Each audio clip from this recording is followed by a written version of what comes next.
What's going on, everybody? Thadius Griim here, and today we're going to be covering the Banner Saga.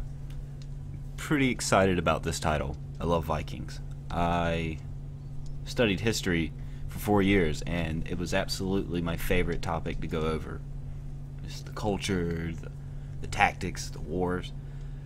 These guys just go from one country to another, looting, pillaging, doing whatever they please. There are video games out about them. I mean, what could be better than that?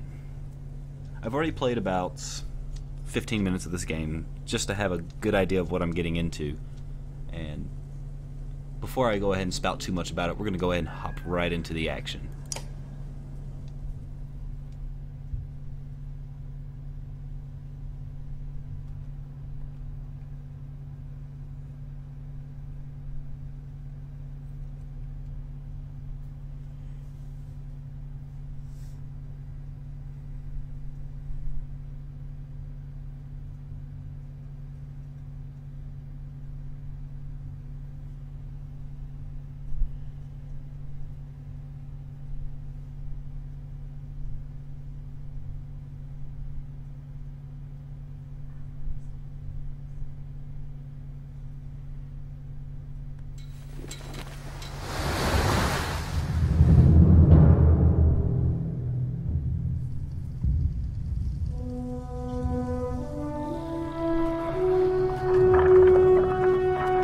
Að sjá dreggjana á ferli neðanbor.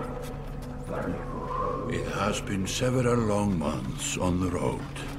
The first signs of snowfall accost us on our approach to Strand, largest of the trade cities on the Val-human borders, and our last collection before returning to the capital. Several days ago, the sun simply came to a stop in the sky. Though during these long winter days, none of us can be certain how long it has been this way. Some of the men in the caravan have taken it as a dire omen. I am not quick to superstition, but I myself will be glad to be done with this year's rounds.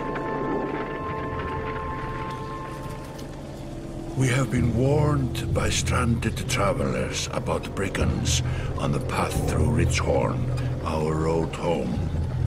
Our captain seems unconcerned. Perhaps he is as eager as I to be done here. We will rest here this day and inquire further when we speak to the governor.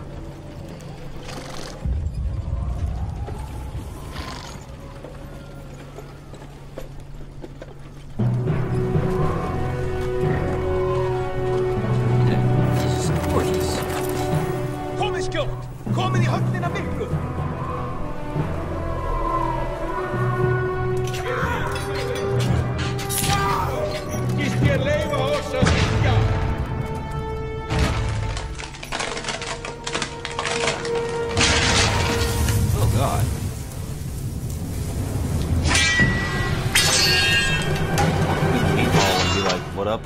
I got a big everything. These guys are huge. So basically what's going on is the sun has stopped completely. And we are playing as a race known as the Varl. They're kind of like these demigods. And no pun intended, but they're larger than life.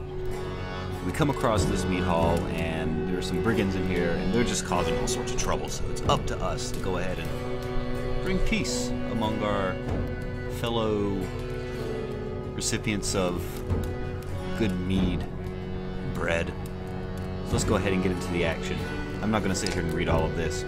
Basically what combat is like is this bar down here is going to show you whose turn is coming up to take an action, attack, move, what have you.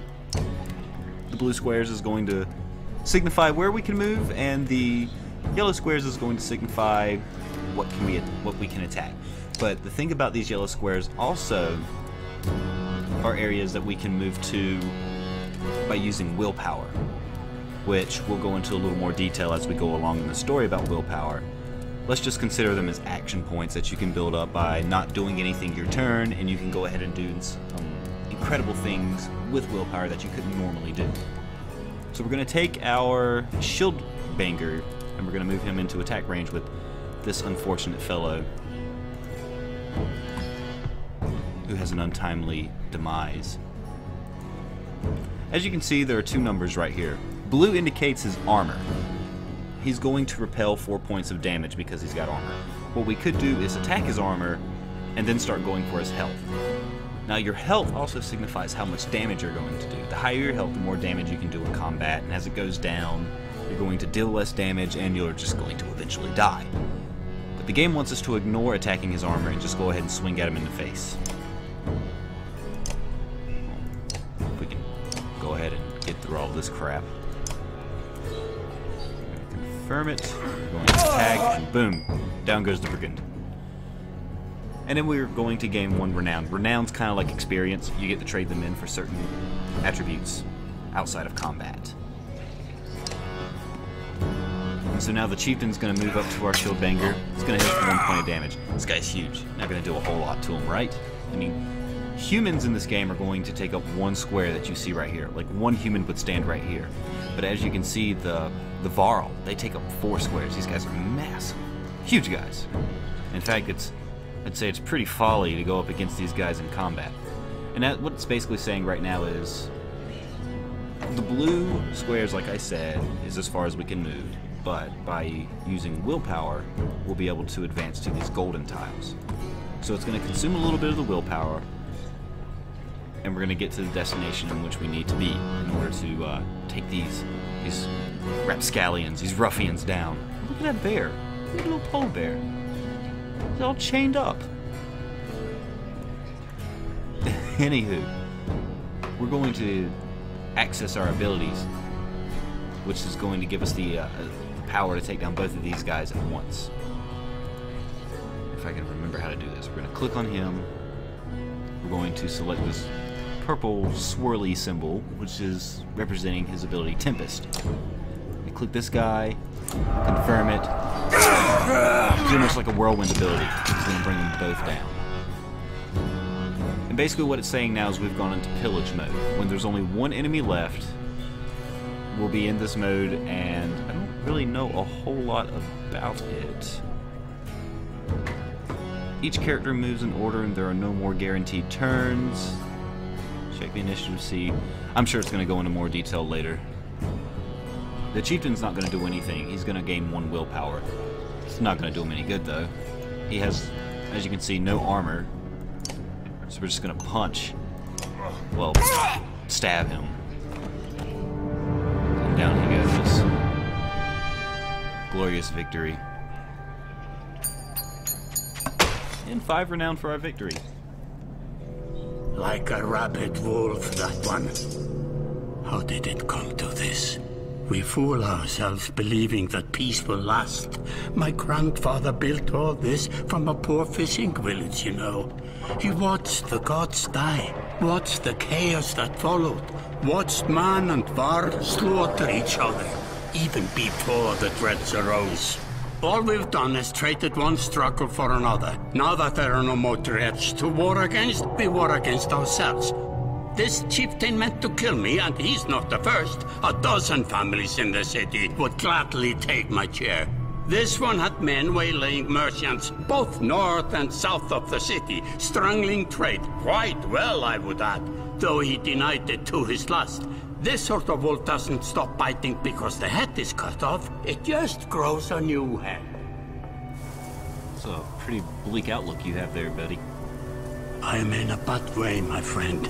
Help me finish this fight, and I'll gladly send you on your way with double our king's tithe. Take any men you need. They're loyal, I promise you that. They will meet you down in the proving grounds.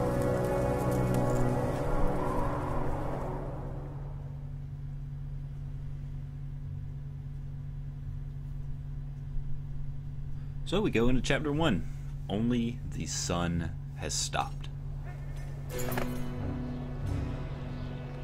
You're approached by a familiar man who walks in step with you as you're leaving the Great Hall. He cuts to the chase. Cuts off. Doesn't cut anything off. He just cuts to the chase. Eric, steward of Strand. I manage the governor's business. Ubin, isn't it? What do you want? The governor tells me you'll be giving us a hand. I didn't exactly agree. It's up to you, but you've already got one foot in the door. Those men you left face down were scoffings. Don't know what that is. We just want to make sure they don't come back. We took down the chieftain. What's left of them? Not much. Never was much in the first place. They were... hang on a second. Find my center. They were a loose bunch of thugs to begin with. I'm surprised they got as close as they did. Then we're done here. Almost. Come with me. We're going to the market down by the water. If there's anyone left to worry about, I know who can tell us. Well, you know the sun has stopped, but it's not the only thing. It's also this video. Have a good one.